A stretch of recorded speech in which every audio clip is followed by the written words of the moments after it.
And $927.5 million is the cost as of last year prior to raising this $100 million additional, correct? Yes. Yes.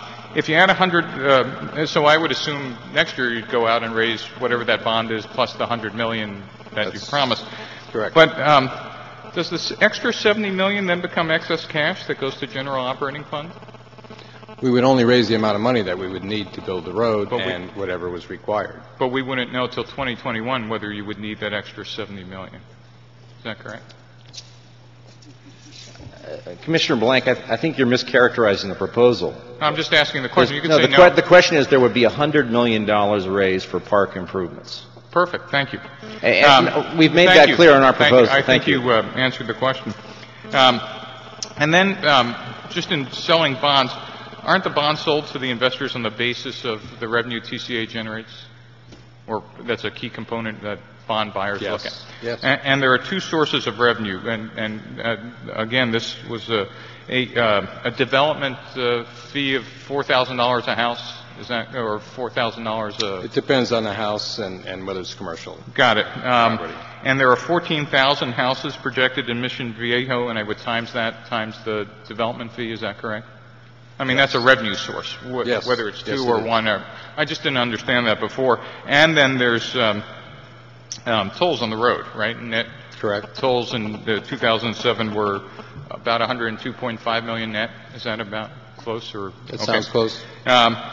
So if you're selling bonds on the basis of toll road revenues, two alternatives: arterial roads and the I-5 options don't generate revenue. Is that correct? Correct. When you did that analysis. So if somehow to conclude either of these two alternatives would be the right thing to do for the region, you'd end up proposing something that your organization could not raise money for. In fact, that was your point, I thought, which was this was unfundable. Well, it was not we who proposed. It was the collaborative who, worked together. But unlike the other alternatives, these two alternatives would almost put you out of business because they wouldn't generate revenue. I don't think we go out of business. We still have two toll roads. Right. But I mean, you couldn't fund them, which was your point. That's correct. We could not fund an I-5 widening. That's correct. So, if you would tell Citigroup that we needed to raise money for I-5 or the arterial roads without any revenue, they tell you to go take a hike, right? They could. I mean, that's what I would. So wouldn't an outside observer assume that no organization would propose an alternative that would put them out of at least that part of the business, and therefore the dismissal of non-revenue alternatives under criterion 3, 4, and 7 have something to do with keeping the organization? Again, it was a collaborative that recommended. The collaborative. Yes. I just of all agencies. Again, I thought all the alternatives that you guys analyzed that were revenue producing were incredibly creative and well done. I thought the alternatives that didn't include revenue for you were almost a foregone conclusion from an outsider's point of view. The last one for balancing, and I'm done with questions. Thank you. I guess is my short period of statement. This for me was the part that I guess closed the book for me.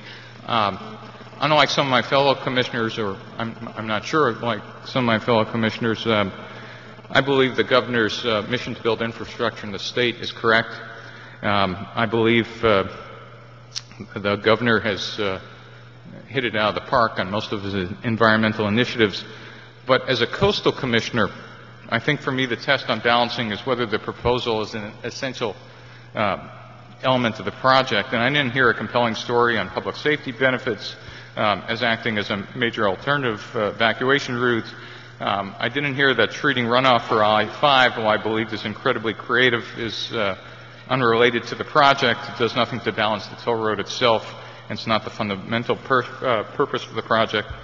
I agree with fellow Commissioner Chrisman. I think the state has a real budget crisis, and in fact, I believe our economy is going to get worse in the next few years, and the resource agency might actually have to close more parks or cut staffing to do what they believe is right to manage the public trust.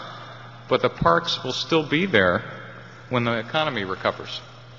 offers of money to buy a state park to run a freeway through it, and using an economic downturn to do so can't buy balancing. I think, to be honest, this is the most embarrassing part of the proposal.